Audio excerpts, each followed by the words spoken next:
Hello everyone, Tim and Gamer here, and today I have the pleasure of bringing you another one of my Call of Duty Black Ops 2 gameplays. However, before I get into the gameplays, just a couple of things I wanted to mention. Firstly, I've seen a lot of FIFA 14 information come out over the last couple of days, and I know you guys are probably interested in that. So what I'm planning to do is do a proper video on that on the weekend, because there's a decent amount of information. I want to sit there and have a good look through it and come back to you with a reasoned judgment, not just a quick 3-minute video out on the day just to let you know about it. I want to actually have a look at it and see what I think. So that's coming up.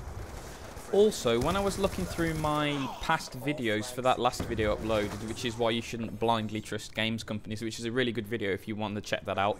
The link will be in the description. But when I was looking through that, I was looking through all of my past videos for FIFA goals to go in the background just to give you something to watch when I talked. And I was looking through quite a few games, and I noticed that I have a lot more footage than I actually thought. And it means that I can bring up some tutorials that I had possibly put in the back burner for lack of footage, and one of those is advanced goalkeeping tips. And the first distribution video I did for goalkeepers was really well received, so hopefully this slightly more advanced one will be well received as well. So if you're looking forward to that, that should be coming up in the next week or so.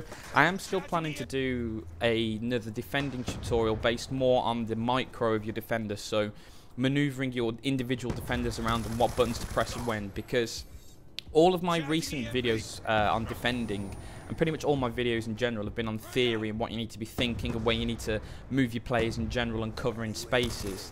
By telling you a little bit more exactly what to do in terms of individual situations, hopefully you can begin to apply that theory more, because I do think it's absolutely crucial that you understand what you're trying to do before you try and implement it. And that's why all of my tutorials are quite long, because I really go into the depth of what I want you to understand and what's helped me as well. Because when I first started playing FIFA, I used to get battered by my mates, but I used to sit back, analyse why they beat me, what mistakes I made, and put these theories into practice, and they've helped me become a much better FIFA player now.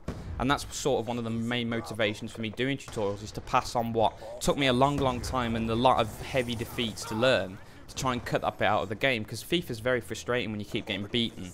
But even if you start just to win occasionally and beat players better than you, it always gives you that motivation to play on. And I think FIFA is a very good game. Despite the stick I give it, it is by far and away the best football game out there. I mean, it has destroyed Pro Evolution for a reason. That's because it's much better. And for all of its faults, it's still a fantastic game. And by getting these tutorials out, that's what I really want you guys to get across, and get past that early barrier of getting beaten by players much better than you, and begin to learn how to play the game and appreciate it, and then you can get in and get better and get a better team and move on from there. And that's the reason why whenever I see a comment on one of my videos saying it's too long, I always ignore it and just keep doing what I need to do, because what makes my tutorials, I think, more unique and special is that I do go into this depth, and I'm not just telling you to go out and press a button to win. I'm explaining why and how it works, and I definitely feel that if you understand why you're doing something and what you're trying to achieve, you're much more likely to implement it correctly.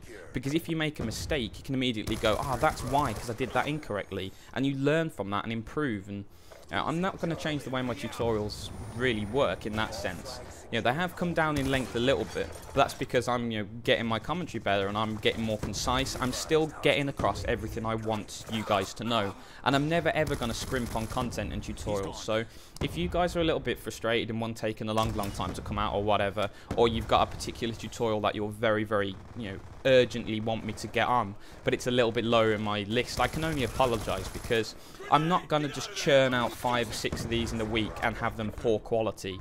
I'd much rather spend a lot more time on them and get them to be exactly what I want them to be upon release, and only when that's ready do I upload one. So I hope you guys appreciate it. I'm busy, I've got a lot of essays and all that.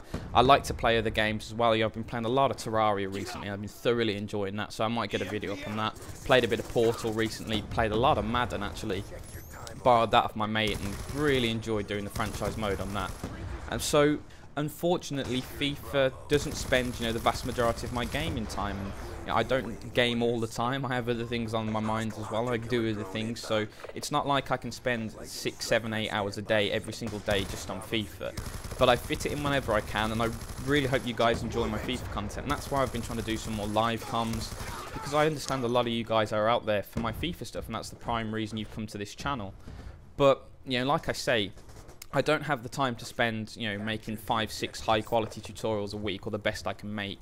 So hopefully by doing a few live comms as well, it really gets you into some more FIFA, because I understand you guys really like the game and I really like it as well. So hopefully you've been enjoying the live comms, and the general feedback for them has been very good so far, so I'm definitely going to continue them. But the tutorials are going to come out. I think I'm going to start a few more squad builders as well. I've already said I'm going to do one for my silver GB&I Lions team, which is a really good team, and I actually thoroughly enjoy playing with them. And now I'll start to work in some more roundabout. I'm not going to do like the all-star teams. I'll probably just do some slightly unusual teams, or with some players that I'd recommend, you know, because anyone can work out what the best team ratings-wise is in the league. But there's always some of those players that are a little bit underappreciated that perhaps I think you get a bonus from me, you know, doing a squad builder on them. So that's another thing I'm going to do. But I think I've waffled on for long enough now. Let's actually talk a little bit about the gameplay, because that's one of the things I want to get you FIFA guys into as well, is some of the other games I upload. Because, you know, I'm a massive Call of Duty fan, and I have been since Call of Duty 4, when I had like 30 days multiplayer gameplay or something stupid on that game. But I have to say, Black Ops 2 is a fantastic Call of Duty, and in my opinion it's the best Call of Duty in a long, long time. And you know, one of the main reasons for that is because you can take pretty much any weapon in the game and do well with it, and the LMGs are finally in a role of prominence in Black Ops 2, because so often in previous Call of Duties they were basically worse assault rifles. So the assault rifles would absolutely smash them in every conceivable situation until they needed to reload, and then you'd have a 3-second window where the LMG would be on top, and then the assault rifle would come back and dominate you. So there really was no point in running them. But I have to say, every single LMG in the game is useful and very, very usable. And the LSAT, which I'm running here with quick draw handle, and I can't even remember what my last attachment is, but definitely quick draw handle, and obviously the red dot sight. I'm looking right at it and I'm so dumb I can't even tell what it is. But yeah, quick draw red dot sight, because the main disadvantage of having an LMG, obviously apart from your low mobility, is your slow ADS time. And when you're up against MSMCs or any reasonable assault rifle, they're going to be ADSing so much quicker than you. But that quick draw handle helps negate that quite substantial disadvantage. And when you play the LMG like it's intended, which is setting up over objectives or covering the main approaches to objectives, you can turn out these pretty solid gameplays very, very easily. And I get well over 6,000 points here, get just below 50 kills. I think a bit dodgy, and I perhaps should have gone for some more aggressive kill streaks in this game. But this is a really good example of how to play an LMG.